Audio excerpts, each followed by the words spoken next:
Annabelle is my 3.5-year-old daughter. She is a wonderful, happy little kid. Annabelle, when she was born, just a couple of months after being born, was diagnosed with epilepsy after having what looked like a seizure. Monsters are approaching! One more monster is approaching! Bullet points so that we can bring it back to you guys and make that our action plan. Joining another group should be the coordinator. Somebody will be already. I went to neurologists with questions and nobody had answers. So we asked them, for instance, how long is my daughter going to live? And they said, I don't know. And we said, what are her symptoms going to look like? And they said, I don't know. What is our daily life going to be like? They said, I don't know. What options do we have in terms of drugs and therapies? And nobody knew. A monster came from poles! When she was about 2 years old, though, we finally were given the real diagnosis. Alternating hemiplegia of childhood, it's also called AHC.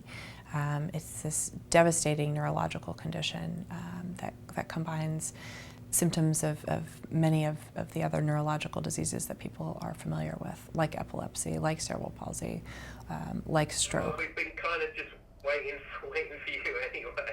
The first 6 months, I just read papers, so it wasn't a conscious decision to go down the path of doing anything about it. It was more, let's understand this disease and see what can be done. Can you get it? Can you reach that? Whoa, she got it. You reach, use that. Whoa. A patient with AHC can have these episodes of, we would call just weakness on one side or both, and they develop where they just can't move. On top of that, they can develop very, very bad seizures, and they can develop problems with thinking. We started our foundation, Hope for Annabelle, to develop a cure for her disease. Ours is a little bit different because my husband Simon has been so involved and gotten himself so deep into the science, and I think that's one way in which we are a bit different. I think, we have poured all of our efforts and every penny into a scientific project to develop an AAV-mediated gene therapy to cure Annabelle's disease. Annabelle, can you just have one go with Mom and then you can go back to Dad? It seemed like we could make a difference to many other diseases by creating a similar path where parents wouldn't have to reinvent the wheel every time they identified a rare disease, a rare monogenic disease in their children.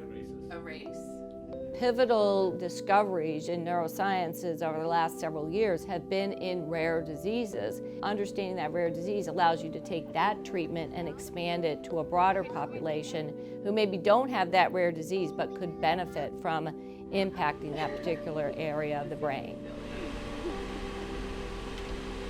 She's silly.